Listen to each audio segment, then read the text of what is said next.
बढ़ती महंगाई दर और दुनिया के शेयर बाजारों का धड़ाम होना क्या किसी खतरे की घंटी है या फिर इसे कोरोना के बाद का असर और रूस यूक्रेन युद्ध का परिणाम माना जाए।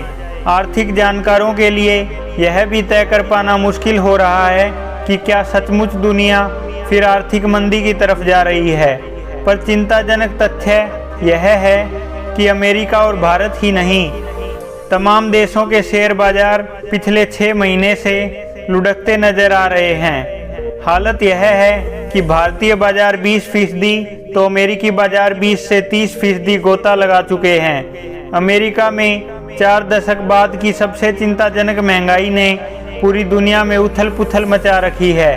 तेल के दामों में उठापटक और डॉलर के मुकाबले रुपये का लगातार कमज़ोर होना हमारे लिए तो वाकई बड़ी चिंता के कारण माने जा सकते हैं। बड़ा सवाल यह है कि सामने खड़े संकट से निपटने के लिए हम कितने तैयार हैं। कोरोना महामारी से उपजी आर्थिक परेशानी दूर भी नहीं हुई थी कि रूस ने यूक्रेन पर हमला करके नई मुसीबतों को न्योता दे डाला।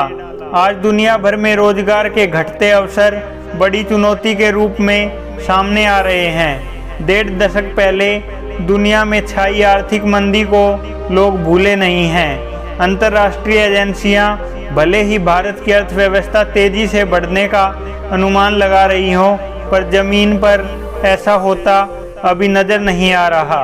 दुनिया की आर्थिक उथल पुथल का असर हम पर पड़ना निश्चित है, लेकिन हमें अपनी जरूरतों के लिए नए विकल्पों पर ध्यान देना होगा।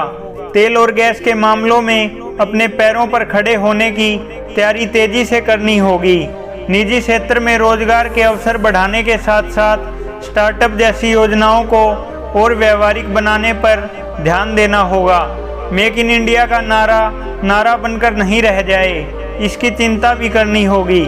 माना कि महज शेयर बाजार में उतार चढ़ाव से ही किसी देश की आर्थिक हालत का अंदाजा नहीं लगाया जा सकता, लेकिन इसके संकेतों को नज़रअंदाज भी नहीं किया जा सकता। रोजगार की इस आस में युवाओं के टूटते धैर्य को उनके नज़रिए से ही देखने की ज़रूरत है।